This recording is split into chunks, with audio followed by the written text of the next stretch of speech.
is it? Fuck, I don't remember. Maybe those ones? Check it out.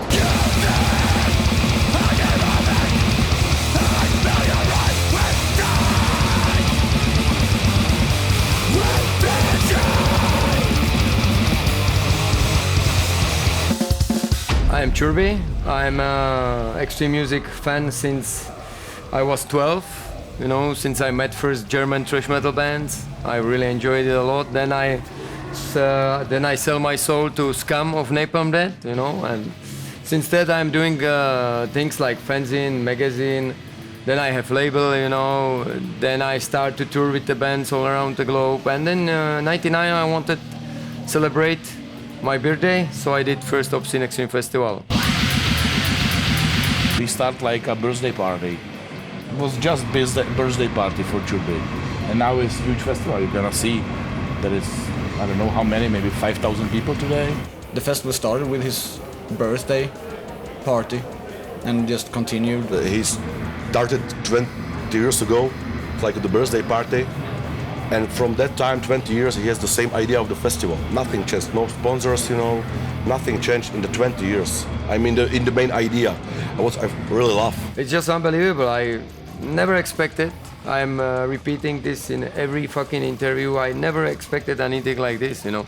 I just wanted to do one festival, once to do my birthday party, and, you know, and that's it. But the people and the passion and everything behind the first festival was so huge, especially from the bands, you know, from all the people that have been here at the battlefield.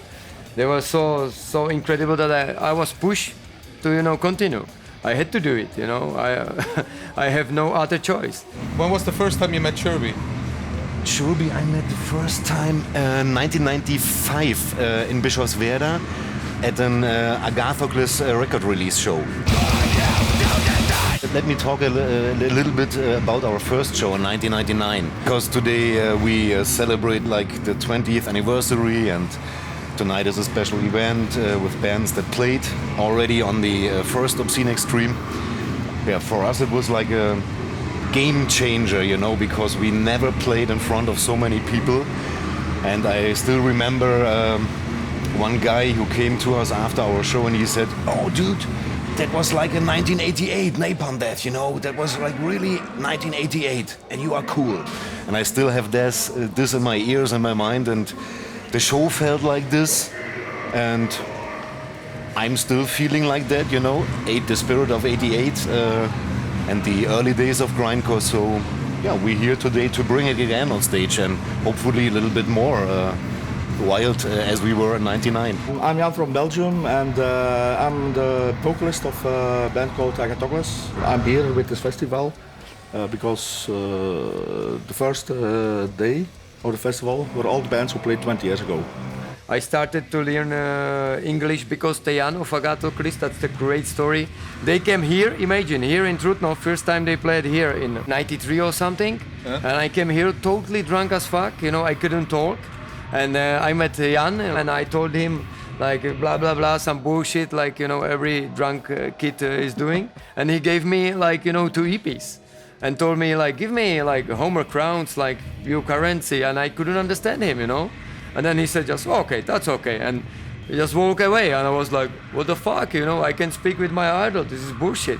So then I started to learn English by myself. You know, my English, as you can hear, is do it yourself. Didn't have it in the school, nothing at all, you know. And thanks to Jan, I can speak with you. So thank you, Jan.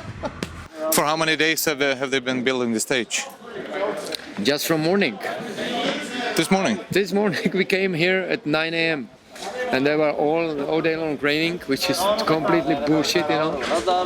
But you know, so that was really terrible day, but the crew is just incredible. Like, you know, they have so much passion for the fest and everything. That's so great.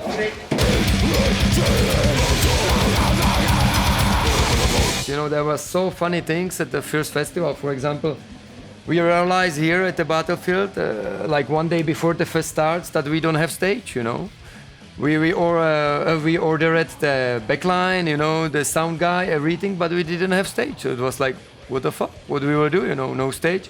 You came here, there is no stage, you know. Yeah. So then there was like some kind of trailer behind the tractor or something, and we have to push it upstairs. Where is the stage now? And we started to play from it. It was just incredible, and those stories were thousands of those stories, you know.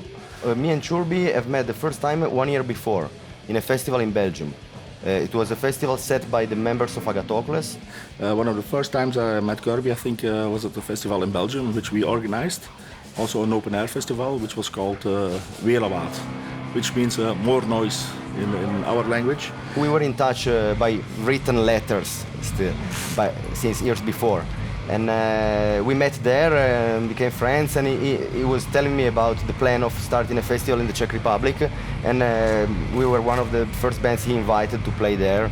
And by the time, I think we were touring through the summer, and we played the first Obscene Extreme then. I've been coming here all years, now it's 20 years. Just 1 year I didn't come because I broke my feet. So, but all the other years I've been always coming here, and because I have my tent here selling records, so and it's a pleasure to be here as a visitor, to meet friends, so I always come here. It's definitely every summer I'm coming here. 20 years before and now, it's very different. How big step Curby did, you know, from the beginning till now. After 20 years, how the festival is big right now. The people from all the world coming just for listen grindcore stuff. Grindcore, it's raw, it's fast. We love speed and BPMs more than anything else, so we play short, fast and loud. What does grind sound like? I don't know. It sounds like somebody launching rocks at a wall with a leaf blower or something. There's just noise. What it really is just music of extremes, you know. That's the simplest way I can put it, really. You know. Plug the cable to the head, take your stakes and playing some fucking fasting shit. It's great, I love this.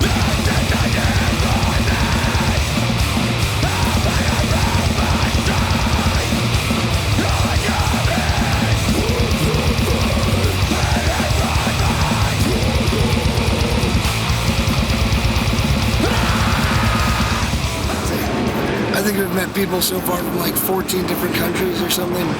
It's nuts. For example, I've met some guy from Argentina here, and he told me, man, I collect my money the last 3 years just to come to Czech Republic for Obscene Extreme. Collect 3 years, all the money, you know, from the work. And now I'm here and I really love it. That's super cool, you know. I think there was a list of 53 countries or however many countries there are bands playing here, and you just feel like, wow. You know, we might be separated by distance at home, even though we're all the same, and now here we're able to just become one happy family. This festival has such an exciting appeal to it that it makes people get on a fucking plane, you know, from Australia, you know. It's like a meeting point for all the extreme fanatics all over the world.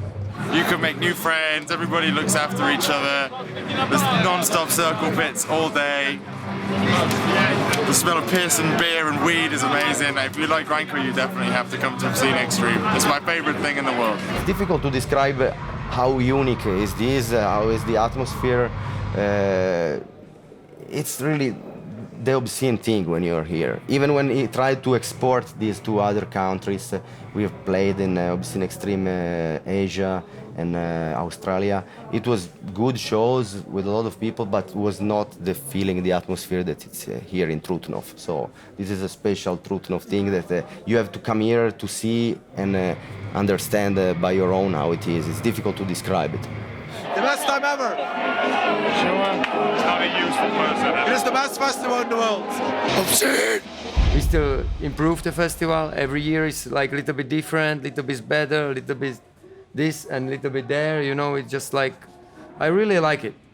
Yeah. Especially the way that here at the battlefield is so many nations, so many continents includes, you know, you can meet so many different people. It's just unbelievable. That's why we call freak friendly, you know. It's just a really unique fest. Like, it has a different vibe than, you know, there's bigger fests and smaller fests or whatever. It's not about the size, but it's more of a community gathering, you know what I mean? Like, when I come here, I know that I'll see people that I probably won't see anywhere else or whatever. Or that, you know, if I'm only here once every few years, at least if I come here, I'll see everybody at once, you know.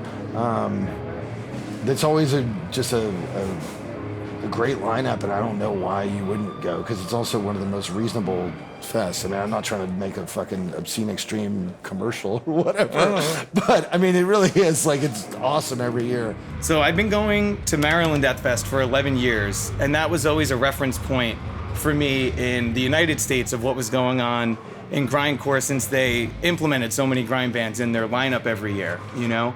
But this was always known as sort of the grindcore fest, you know, where grind is number one. And I think it's very, very clear that this is, nothing can top this. Like, this really is the greatest in the world. I would even just bring it to Europe. I would say, like, for the grindcore scene in the world, because there's so many international bands here and so many people are traveling from all over the place. It's really, really cool. Ladies and gentlemen, please welcome the legendary Napalm.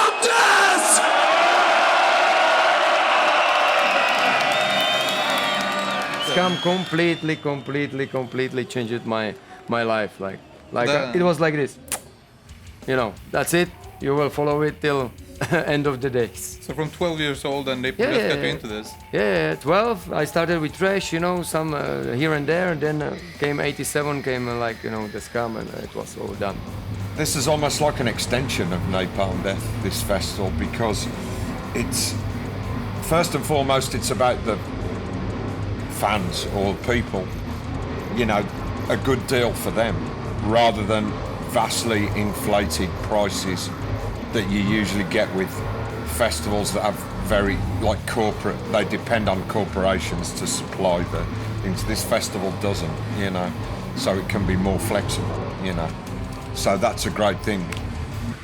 68, first pre-sale for 4 days. For this year, 84 people, 84 bands. Then you have until 6th of June, we have 72, and here you pay €80. You know, he's always said to me, no way do I want, like, to be reliant upon, like, corporations to be running my festival. But we have also teenager pass, which is very important. You can, if you are a teenager, you can go here for €20. And if you are a kid, 0 till 14, you go here for free, which is perfect.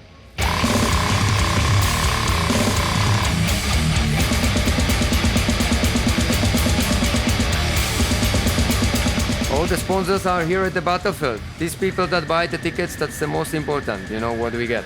We, right now, after 10 years, we could control the beer sale and everything, and it helps a lot to, you know, to improve the festival, to, I don't know, to have more bands, you know, to have bigger stage, better sound man. This only happens thanks to, we collect all the money in one place, you know? That's really important.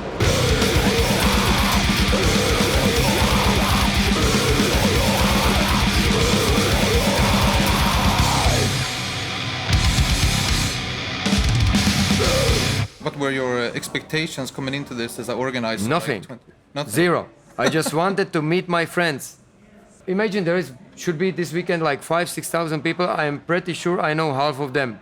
I was at the Fuck the Commerce in '98, and it was great for me because before that you had pen friends. You have to write the real letters. You maybe remember the connection was very hard. You sent the letter, and then in 1 month you had answer. And at Fuck the Commerce we could, like, you know, meet at one place, which was incredible great, you know, incredible cool, and I really like it. The idea, I was like, wow, this is perfect. We don't have anything like that in Czech. Let's try, you know. So that's how I try to do my birthday party. He is my friend since, I don't know, 92 or something, because we exchanged some letters. You know, I sent him the demo tape. I can't even describe it, you know, the feeling of getting those tapes through the post, you know, you're just like running around the house, you know, it was just incredible, you know. And then we met first time in my hometown when he was there, the show of I think it was Amorphis from Finland, like in Austria, which is my hometown. How would you describe Bilos with 3 words? Energetic, Czech, Lemmy. Have you ever played in a band yourself? Never. I'm lazy.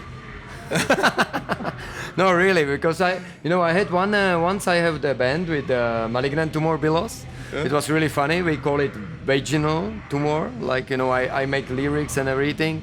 Bilos sold me the bass guitar. The bass guitar stayed in the corner of my room for quite a while, for like 1 year. I didn't touch it because, it was really difficult with the fingers. I hate the feeling. When you put the strings on the fingers, it's not comfortable for me.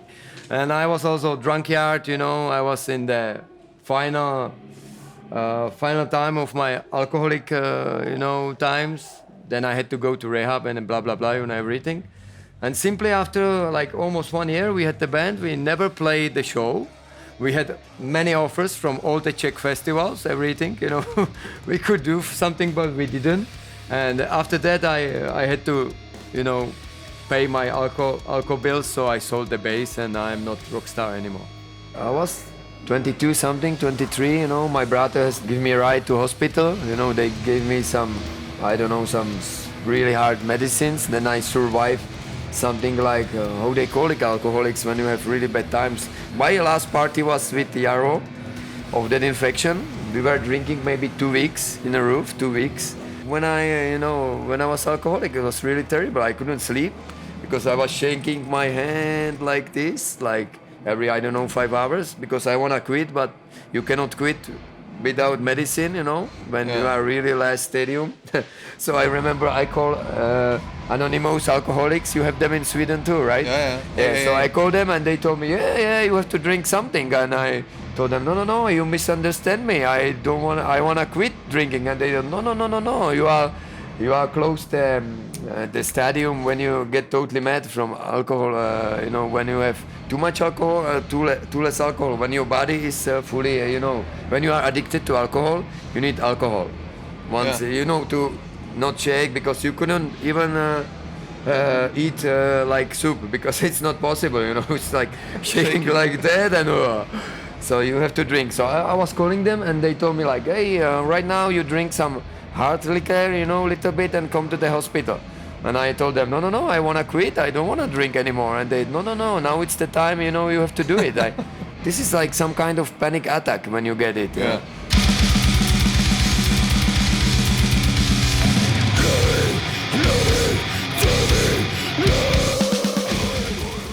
Whatever you do here, you are not the weirdest guy at this festival. There is always somebody that does something more fucked up than you.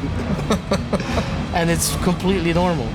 I've seen shit happen here, like when you come back after a weekend like this, you're like, how do I explain this to somebody?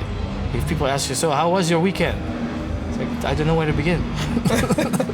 Here are people really insane. You can see guys with underwear, without underwear. It's no problem for them.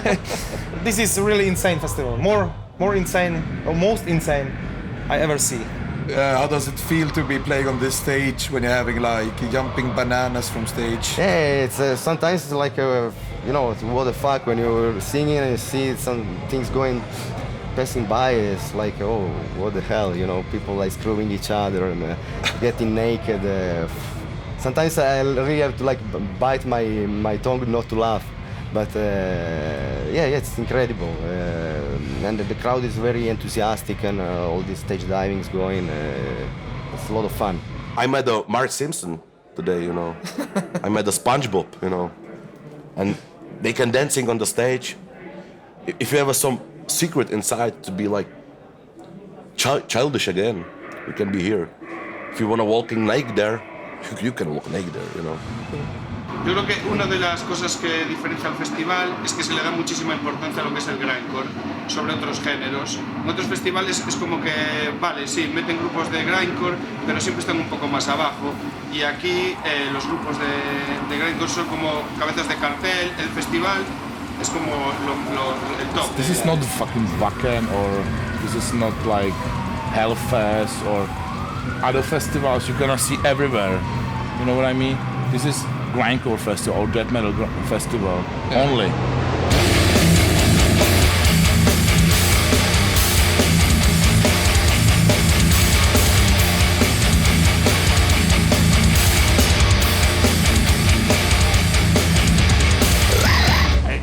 tradition for people to come here because it's the only place that has this kind of culture, you know?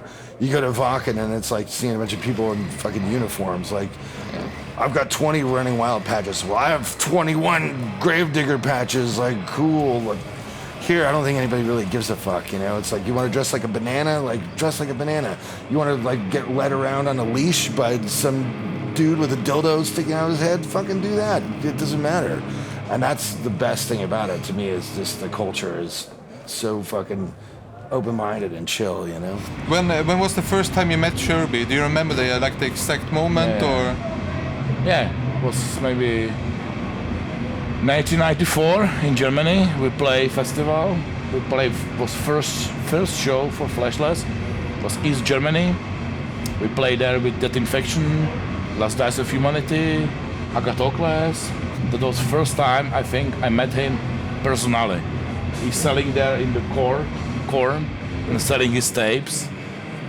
It was nice, and we start talking, and after that we start our cooperation. He pressed first Fleshless split tapes, then we start with first Fleshless CD. He did second Fleshless, and that started our cooperation. How would you describe Curby with 3 words? When was the first time you met Curby? 2000. And if you could describe him with 3 words, if you would describe Curby with 3 words, what would that be? If you would describe Curby with 3 words, what would that be? Fucking incredible guy. If you could describe him with only 3 words, what would they be? Little big kid. Yeah. Dedicated, passionate vegan. Grindcore god. First of all, he's a winner. He seems to get along with so many different kind of personalities, and a great father to his kids. Stubborn, strong, and funny. Dictator. I always wanted to control everything because I think it's much better. It's my responsibility how I'm doing it, and I feel much better, you know. Of course, now we have like big team of the people that are helping me. Without them, I'm zero. I cannot do nothing. Very warm-hearted, and final word is always on me because you know I wanna choose the bands I wanna see personally. That's really important for me, you know. And Obscene Extreme is like more family thing, you know. Friendly. He's just open-minded and friendly, really, really much, and vegan, of course. He's my good friend. He's intense. He has just an intense personality. He is opinionated, but not in a bad way. Like, you know, like I'm a huge Metallica fan, and I go, fuck, man, can't believe. For what, playing hard rock? Fuck, it's shit, man. But it's not malicious at all. It's like, it's great. What made you go from extreme listener to become an organizer, and how did you get the idea from the beginning? That's the thing. I always wanted to help my scene, you know. I wanna see my scene grow up. I wanna see my scene to be stronger, better, and you know I think I have some skills how to do it. So especially my passion in my heart is still same like when I was young, you know. It never changed. It will never change. I'm listening to music maybe sometimes 14, 16 hours per day. If I'm not playing football, I'm listening music, you know, and that's really something that makes me extremely happy. He wants everyone to have a good time, and he's all about celebrating the music that he loves and all the fucking cool people that show up. Like it feels like a big family gathering, and like I've literally stayed at his home and like played soccer with his kids and shit like that. Like he treats everybody like family, and so yeah, there you go, there's 2.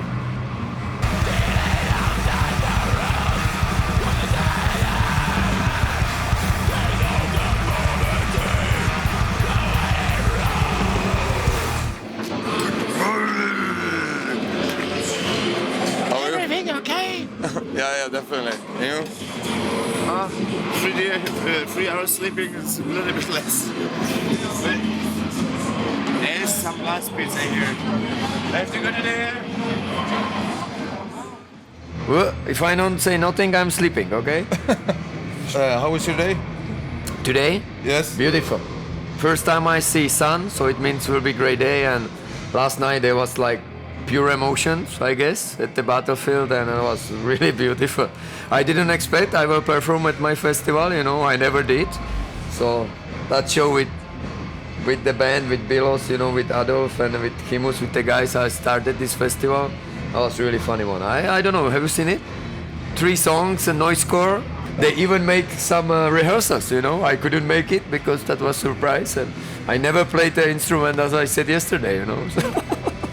But it looked cool. Yeah, it was cool. It was cool. Then the fire with 20 anniversary from the crew, you know. And then I think I surprised everyone with the fireworks, which was good too.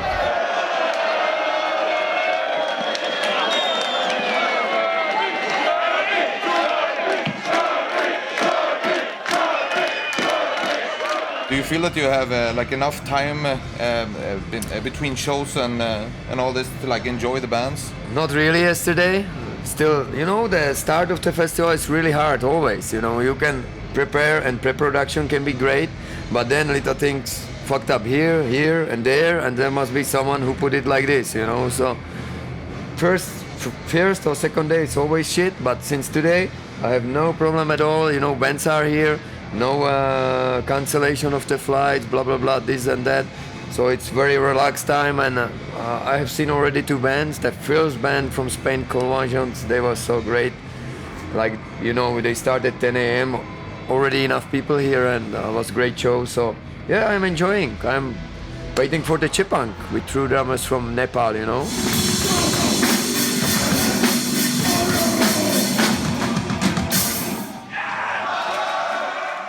Curby was like when he came to Malaysia, my guitarist was hosting him where Curby had lunch in their place and all. Yeah, so basically we had like connection before we come here. Well, you're booking bands for the festival. Is gender diversity or nationality something you have in mind? Yeah, I want to mix, you know. I think we can enrich nations, can enrich nation, you know. When we meet so many nations here, we can profit from it, like everyone, you know. We are traveling a lot with my kids, and they understand that white, yellow, red, black people doesn't matter, still same, you know. They are equal, all of us. So there is no place for racism and all this bullshit, you know. And that help us to create better environment for our lives, I guess. Every fest have their own ups and downs. But Obscene Extreme is just, I don't know, for me personally, everything is, it feels like home to me, you know. Everyone, like I meet you, I've met you before, I meet other old friends of ours, you know. It's good to meet all our old friends. And sometimes it's just, if it's a grind festival, it feels, I feel more belong here. I mean, everyone have the same opinion, same views. Sometimes you went to a festival somewhere else, they get to death metal, and they're kind of like, okay. But everyone here is like, hey, how are you? How you've been? And everything. Everyone is friendlier here, I can say. And the atmosphere is just, I don't know, it's just, I feel relaxed here instead of, not saying that the rest of the festival is bad, but they have their own way. But Obscene Extreme way is just very chill, very relaxed. So, yeah. What band has influenced you personally the most? Oh my God. That's a hard one. So, yeah. I mean, the first grindcore band I have ever listened to was Nasum. Back in the day, just because of their fast. Everything here is really relaxed. Still professional, and you know, everything is taken care of, and you know everything is on time, and you know where everything is, but it's so relaxed. And everyone who's coming here is so relaxed. This is like I don't know, your backyard barbecue, but with 3,500 people, and everyone is into the same music. So and all this, you know, you can bring your kids. Yeah, if I had any, I could do that.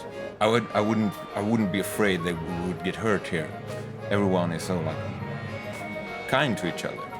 At the beginning, it was our kids because we had to work, so we just have some, some nice person that cares about our kids. So we push the kids to her and say, hey, if you can, care about them a little bit. They are really friendly, and you will have lots of fun.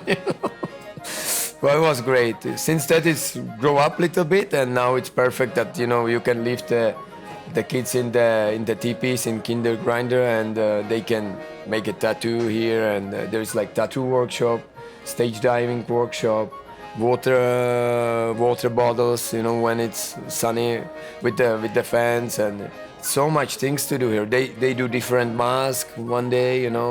You should stop here because it's like really. It's, when are they open from? Thursday, Friday, Saturday, I believe 10, maybe 12 till 8 or something. So you can leave them for 8 hours and you can go whatever you want, and we will care about them. And it's sponsored by Obscene Extreme, so it's completely free, of course.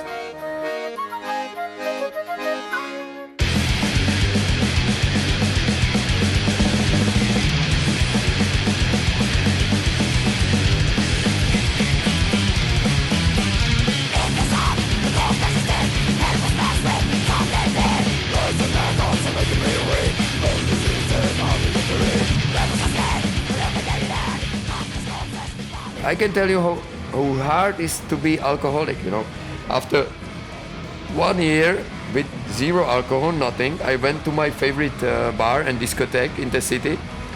And, I felt physically so bad. I wanted to puke. I had to go home, I was not drinking 1 year. I was drinking water in the pub, but I couldn't stand here.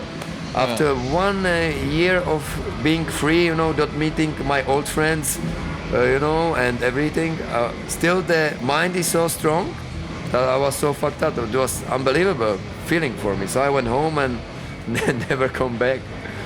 Would you say that the festival reflects Curby as a person? I would imagine so, except for the part that he obviously doesn't drink, which is a major influence on what happens here at this festival. But I guess like a lot of the people that I know that hang out with these kind of crowds that don't drink, they like to observe what happens as the people deteriorate from alcohol intake. Do you think that alcohol is like an important ingredient for Obscene Extreme? Yeah, I think so. Not for me, actually, but for many people, it's like for sure. Like. Yeah, for some people, I guess. Yeah, people go loose and have more fun. But for me, it's not necessary. I can have fun without. It helps a lot. I don't know why, But I think everyone is responsible for her actions, And that's important to say that everyone has his life, We cannot judge anyone for nothing at all. Fucking great! It's good to be back. Really good to be back. People that come here every year with the bondage fetish folks that have like the girl has a butt plug with a ponytail and she's dressed as basically a horse and she's on a leash. That's like, how do you tell that to your mom and dad? That's a normal fucking thing on this festival. So the list is endless, but the worst part is rock and roll all night and party every day, man. Don't care about this fucking bullshit, grindcore shit, man.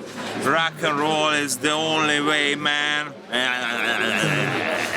You always get so drunk and annihilated here, especially if you've been here 7 times. Everything becomes blurry and it's hard to remember. Yeah. But it's, I'm happy that this exists, that people can come here and do this. Priority is to get drunk, because tomorrow I won't get drunk, because tomorrow is our set. I cannot afford to get drunk. So tonight will be the best to party. I met people that said that this was the best show in 30 years. It's unbelievable that they say that, because I have to be honest, I was quite nervous to be this headlining thing. But anyway, that just mean we had to play as last, and yeah, I was quite nervous all the day before playing. But it was really so nice to know that people enjoyed it. And on stage, I also saw it. It was incredible. How was the Agatokle show? Actually, I saw them so many times before, and it was the best from everything I saw. Like beautiful libertarian discourse, sober people on the stage, which I think made a big difference. Because usually Agatokles were playing drunk or wasted all the time. That's also part of their 30-something years story. And it was different this time. And I could follow their set and grind this protest, man. What do you think the main reason is why people say it was the best show in 30 years? I don't know. Maybe the persistence, seeing Agatokles after all these years, still playing the old shit, because we are not technical musicians. We just make a noise grind punk. We are happy with the noise that we make. We don't like to make experimentation, go more experimental. Just the basic noise punk grind thing. That's Agatokles. And maybe that affected the people. Or maybe it was late at night and they were all drunk. That's also possible. Were you drunk? No. I didn't drink anything before the gig. Except the food and the music, in what way does Obscene Extreme affect you as a person? Fun. I think everyone can understand that we want to have fun here. We want to enjoy ourselves, enjoy everyone, enjoy music, enjoy this, enjoy that. And I think you can smell it here. The people totally understand. They just walk through this gate, come here, and they breathe. And now it's the real crazy world, of Obscene Extreme. And even the people that came for the first time, they smell it and they feel it in 1 second. Yeah. And it's amazing. Everybody! This song's for anybody whose parents told them, go to bed, you have to wake up for school tomorrow!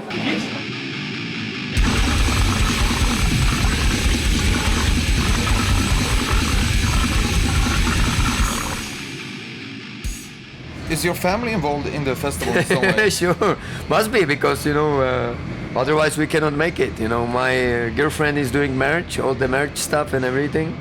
Me and Monica, we met on my birthday party after first Obscene Extreme. She couldn't come here to Trutnov, so I did another party in my hometown, in my village Dolany. After a couple of months, we have been already living together, and on the second Obscene Extreme, she was already working here. Beautiful. So Obscene Extreme. A love story. Yeah, I have many stories, man. And Obscene Extreme completely changed my life, Thanks to Obscene Extreme, I have another 4 kids, so thank you. Nathan is working like a crew and making all this graffiti stuff, Even he's young, he's quite okay, I guess. And the younger daughter is doing lots of things. Older daughter is booking hotel, and she cares about logistics. So my brother-in-law is making a beer business all around here, and that's it, Lots of family members working like Obscene Extreme crew. My brother is working hard like an Obscene Extreme crew, for the food stands and stuff like that. So what are you looking forward to the most, except for the bands? The vegan food. You're perfect. vegan? Yeah, I've been vegan. Yeah, I've been basically all my life. They always make the food here a little bit special. It's always really good. So yeah, it's really good to go to a festival. Of course, festivals generally these days are much better with that. Most festivals have pretty decent vegan food, but of course this festival goes several steps up beyond that. So I've already sampled some, and I'm about to sample some later on. But yeah, it's great. Who is most funny person of our family who was here? It's like Monica's, my girlfriend grandfather. He's really funny guy. He was back in times he was driving here all the time, but now he's like maybe 83, 84 or something like that. And he always give me like good ideas, like listen. I remember one year, listen, if you invite less bands, you will make more money. Do you understand it? You know, like things like that. It was so funny. I was like, of course, that's really great. I will think about this, you know. So, and then he has more like, you know, more those funny things, and he's like, you know, he says it's just you should meet him because that's really crazy person, like really good dude, and he has like this odd opinions, you know, and he didn't understand why I'm doing the festival, you know. He think it's only for the money, but it's not like that, you know. So. I don't know what to say so far about Obscene Extreme, except it's the best fest I've ever been to in my life. I just saw Gruesome. That shit was incredible. That was the closest I'll ever get to seeing Death live, and I appreciate that. Thank you, Gruesome.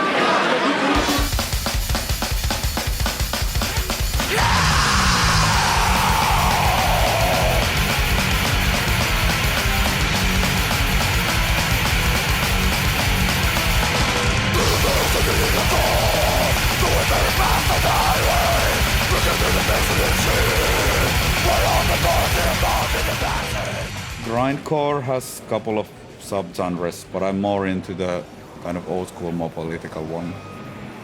I'm not into death grind that much, or gore grind, or so on. How do you feel about like porno grind bands, those type of bands and people? Well, I have mixed feelings about them. Of course, I don't. If anybody in a band was like really quite serious about like degrading women and stuff, I would think that was fairly fucking stupid, you know. But also you got to be careful, you know, because art. There is an argument that says that art should be free to be whatever it is. So I have two views on it. I have that side of me that says if you're really serious about, if you really think that degrading women or anybody else is a good thing, then you need to kind of go and have a word with yourself, you know. But on the other side of things, I think art and the expression of some really quite absurd things, to me, is still, even though it might make me go shit, you know, then it has to stand, you know. Like censorship is also a really bad thing, you know. So expression is a really important thing. So, you know, I think it's okay to have contradictory views on things sometimes, you know. This song, friends, is about a world of which this festival, if it were in it, would definitely be not a fucking example of it. This one's about a world that some of those in power wish us to fucking live in. A homogenised world where there's fucking one mode of fucking dress sense, one way of fucking thinking, and only one or two forms of sexual fucking expression. What a tedious fucking world to live in that would be. And we know fucking different by the looks of things. We know different. This one's called Standardisation.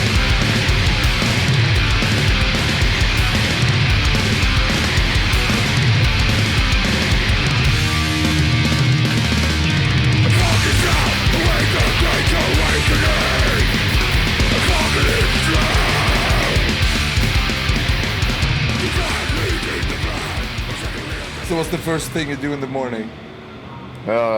Watching mobile always. If something went wrong or something, you know. If it's something ultra wrong, everyone knows where I'm sleeping, so they will wake me up. So I have no mobile on during the night anymore because that was terrible, you know. I had to go, like, I don't know. I went to sleep 4 a.m. and someone wake me up at 5 a.m. It had no, it was totally stupid, you know. So that's what I do at the morning, checking the mobile, checking the weather, and then I'm starting to think what to do first, you know. The best show so far? Lobotomia. Yesterday, lost my nose. Yeah, you hit your nose. Suffocation!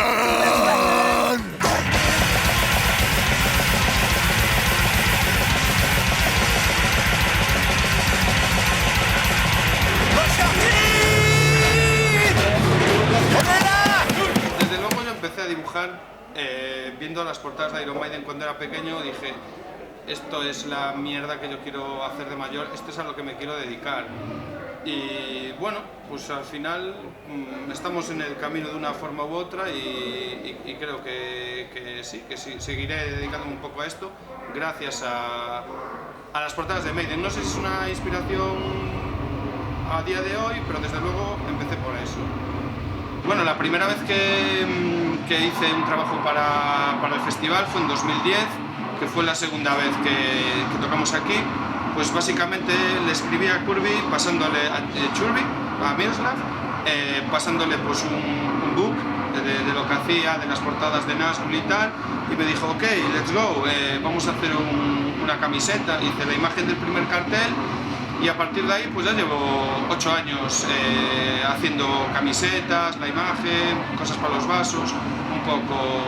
Está Martin también, que es un compañero checo, que es el que hace los carteles, y bueno, y hay más gente que hace cosas para el festival, pero yo ya llevo pues como 8 años, creo, bueno, 8 años.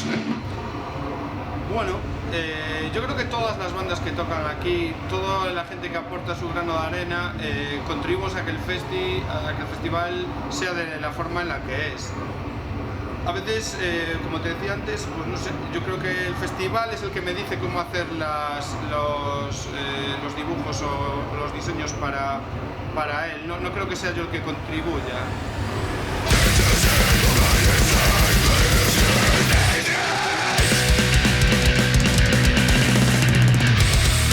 There is like a couple thousand people. We have no security at all. You know, I believe the people. Like everyone can be good, everyone can be shit, even me, you know, it's 100% sure, but I always believe in the good part of every human that came through the gate of the Obscene Extreme, and I believe the people understand it, you know, so we didn't have any fights, anything. You can ask everyone who is going longer time here, when it's some little problem and someone is really, really drunk, the other people will help him or something, you know, or his friends. So this one is really perfect. Like zero tolerance is really important, because if you, you know, if you fight, if you do all this crap shit, then you cannot enjoy yourself, you know.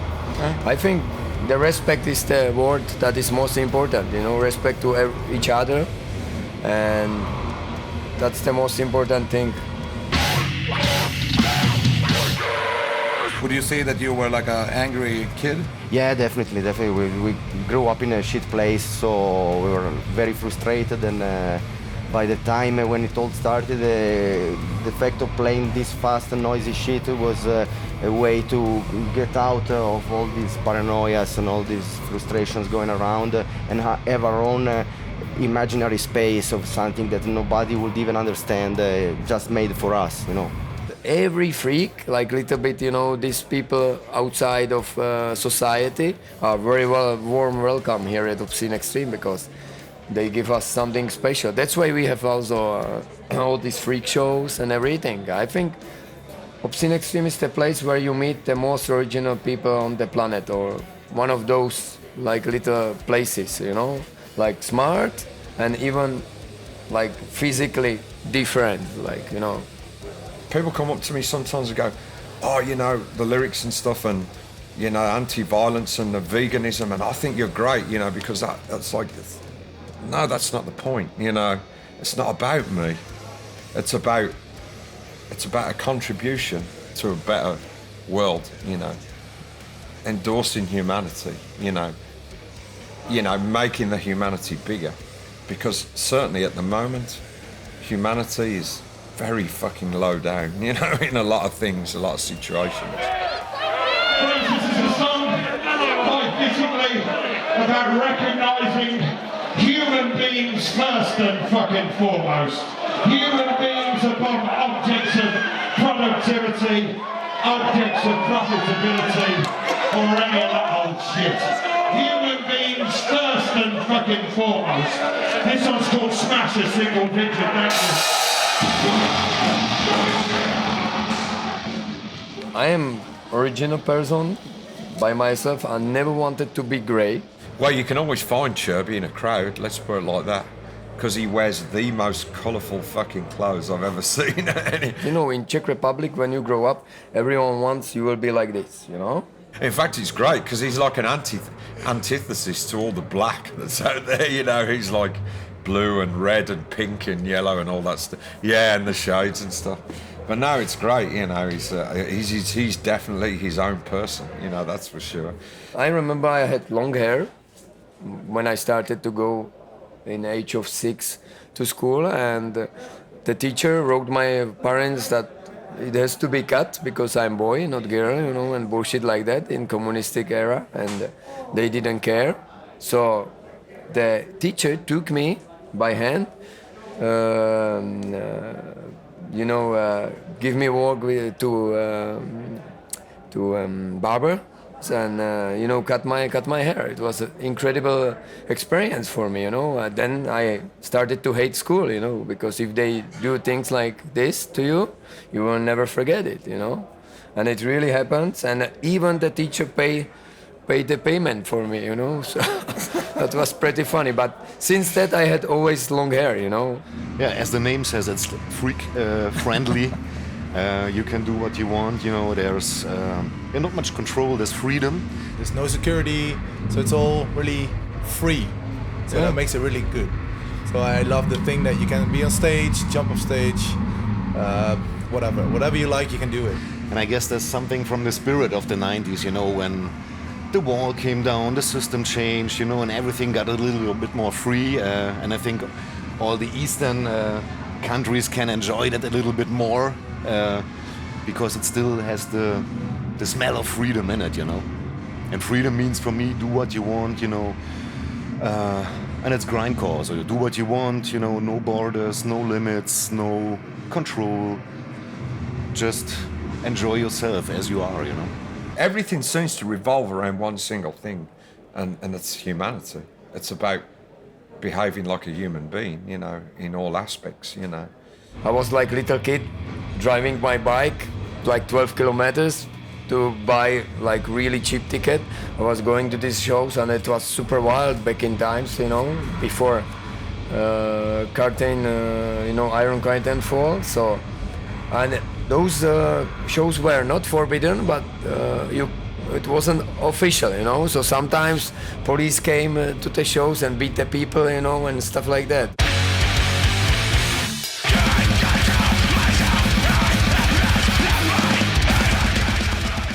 You told me you could find ABBA, not Rolling Stones. Yeah, exactly, because that was Western music, not supported by communism. So you should have like some, you know, safe music. And ABBA cannot make revolution, you know. I cannot imagine, because you wanna dance like Dancing Queen, and you are not thinking more about what could happen, you know. Music shops was full of ABBA and all this, like, let's say only pop, not dangerous music, you know. And if you wanted like LPs, like metal or something, they were like really huge black market in almost every bigger city. Super expensive. I remember I was buying tapes, copy of the album tape, and it cost like 120 coronas back in times, and my father earned per month 1,500. Something, or 2,000, you know, and he has 3 kids. I remember my father was like football coach of my team. I started to play football when I was 4, you know, so he was my coach, really great, everything perfect. When he was referee in our games, he always was the referee against us, you know, and I told him at home, Father, you know, why you do this? You could like make it 50-50. He was like, no, this is better for your life, you know, for later life, because no one will be like fair to you, you know. I don't want to help you only because, you know, help you unfair because you are my son. That's not possible. So that was one of the lessons I get from him, and I'm very happy for it, you know. I'm same with my kids, you know, and I even didn't have tape player, you know, so I had to go to the club where the young kids were meeting. Like village give you like one room, you know, you can go here and have a fun together, blah blah blah. So one of us always bring the tape player, and we played together, drinking beers. It was a great time, you know. That's where I hit Scum for first time with a bunch of friends, and we were all like, you know, like, what the fuck, that full wall and energy to you, it was just crazy. 4 years after revolution, we have not too many things here. you know, right now you can order everything from the internet, like good guitars, like strings and bass and drums and everything, you know. 4 years after communism was not full shops like now. No. You know what I mean? Yeah. It's very different. But something was better, something was worse.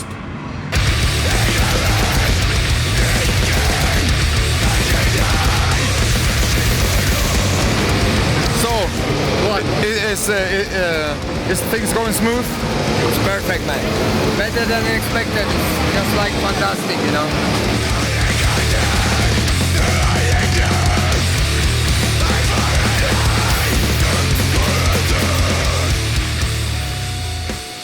So, how has your day been so far?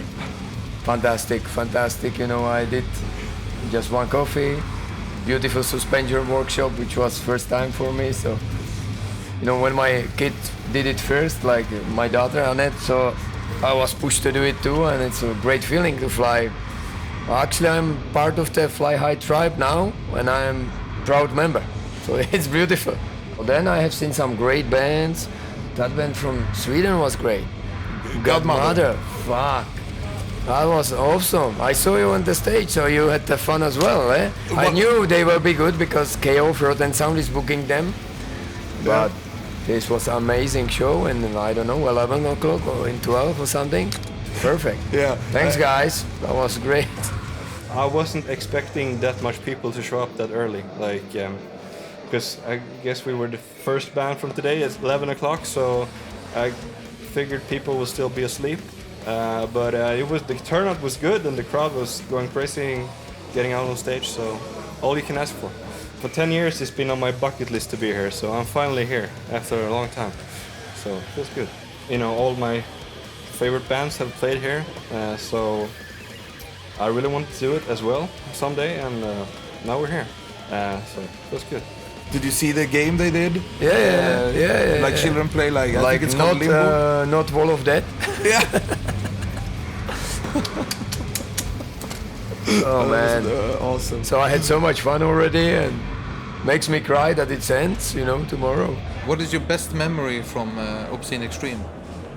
We were getting ready to play, and we used to do this thing when I was younger, not so tubby, where we'd just come out like covered in blood with like no shirts on and shit. So we're standing at the stage all covered in blood, like ready to go. And they're like, "Oh, it's a hurricane! Like there's gonna be a hurricane coming! Like the show's over! Like pack up your guitars and stuff." So we're like, "Okay, fuck! I can't believe we flew all the way out here, and this is the first day of the tour. We're not gonna play." And like, shit. So we go into some other area. I don't remember where it was now. And we were just hanging out with the Regurgitate guys, and we just assumed we weren't playing, so we just started just pounding drinks, like, fuck it, you know? That's the best thing that's gonna happen today is we're gonna get wasted. And so about an hour and a half later, the guy comes in. We assume he's gonna say, like, okay, guys, we're gonna take you to the hotel now. He's like, no, it's okay, the storm's passed, you guys gotta go play now. And we're like, what? And I don't even remember the gig at all. But the day was extremely memorable, and that was something that cannot be replicated and hopefully will not be replicated. Well, probably the most fun times I don't remember because of some intakes of Czech gold. Vast memory. Yeah, good mosh pits. When Mika pissed accidentally on Kai, our old drummer.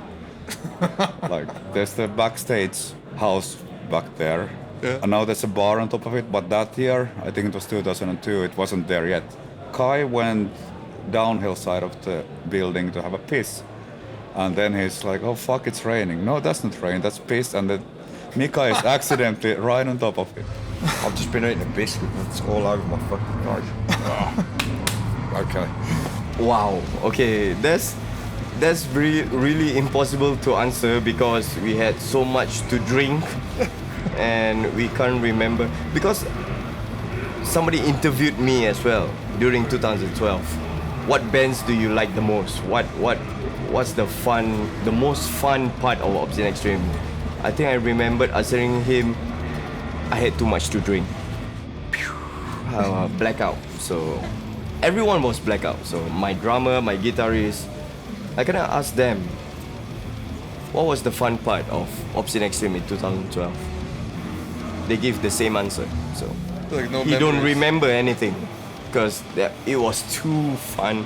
We had too much to drink. What's the most memorable year at Obscene Extreme for you? I guess the 2 times I played,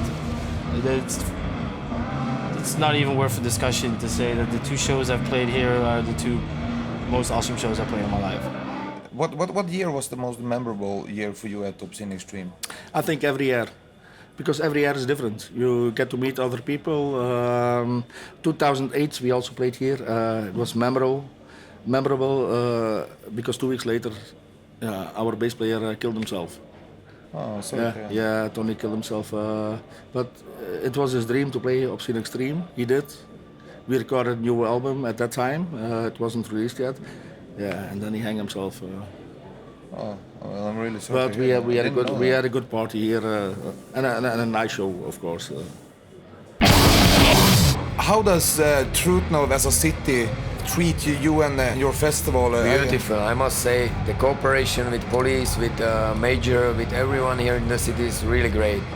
The major always asking me if I need some help, with this and that. It's really great. I think even the people of the Trutnov are really happy for Obscene Extreme now. When we came first time, it was difficult situation as there was like anti-fest, punk fest in this place, and the punks coming all around Europe. Anti-fest was really huge festival back in then. It was 5, 6, 7, 8,000 people. They had like exploit, all these bands, like old bands, and the people were crazy. They were like going to the city and they were destroying the city a little bit here and there, and so the people were scared. But then we did first year, second year, third year, fourth, and continued to do a really good job. And simply we get them on our side, all of them, and it's really great. Now we have no big meetings, problems anymore. We know the contacts for each other, so if something goes wrong, we make a call. Like immediately I can call boss of the police of Trutnov, he can call me, it's just really good cooperation,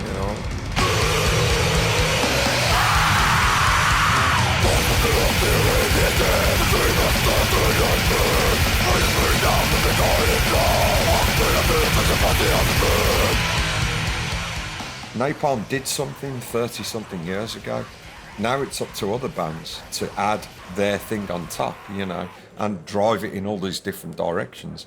So then, in that case, it's not for me to pass judgment, It's for me to concentrate on what Napalm does, Other bands have to take it in other directions, that, like everything else in music, there are some things I like and some things I don't, even in this general scene. But it's not for me to make it go in the directions of my opinion. It's for people to take it in those other directions, So.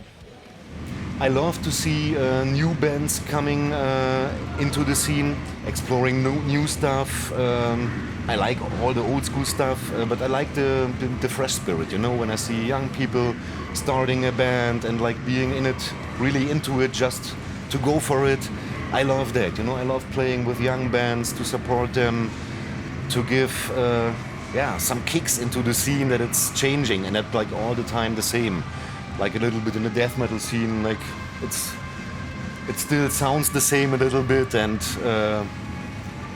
I love when it's getting fresh. I've reached that point now where I'm 42, and it's I play music all the time, so I'm really bad at keeping up on current stuff. I still just listen to, Heresy and Napalm Death and Crossed Out, so I don't know.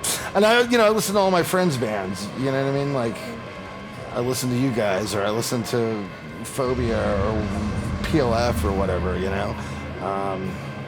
so I don't know. A lot of our favorite bands are breaking up, man. Like The Kill. Oh, I missed that. About your own label, are you still active with? I'm not much active anymore because it's not about the work. Work is okay, but the problem is my album was The Kill, Kill Them All, really great album. And if you cannot make anything better, why to continue? You know, I cannot find in this moment a better band than The Kill. You have seen them live, you know who they play. It's just fantastic band, you know. So I said, maybe a couple of years when I will see really, really great band, I will come back and do something.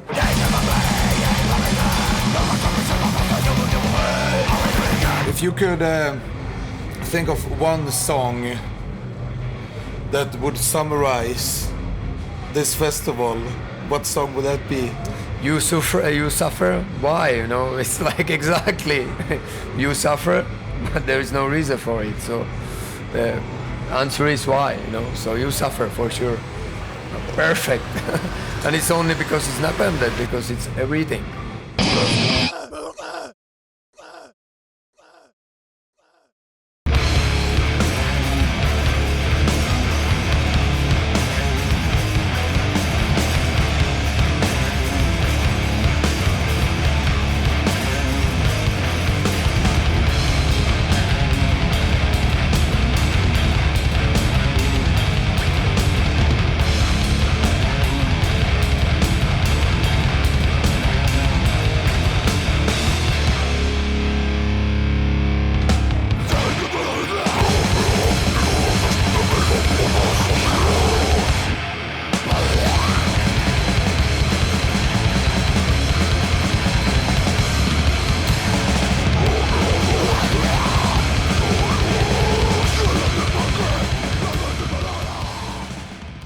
Monday evening, after Obscene Extreme, the Holy Land of Battlefield is already clean.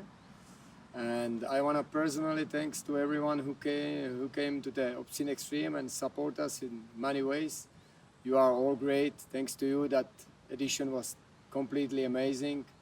And I want to invite you for 21st year in 2019, and see you later.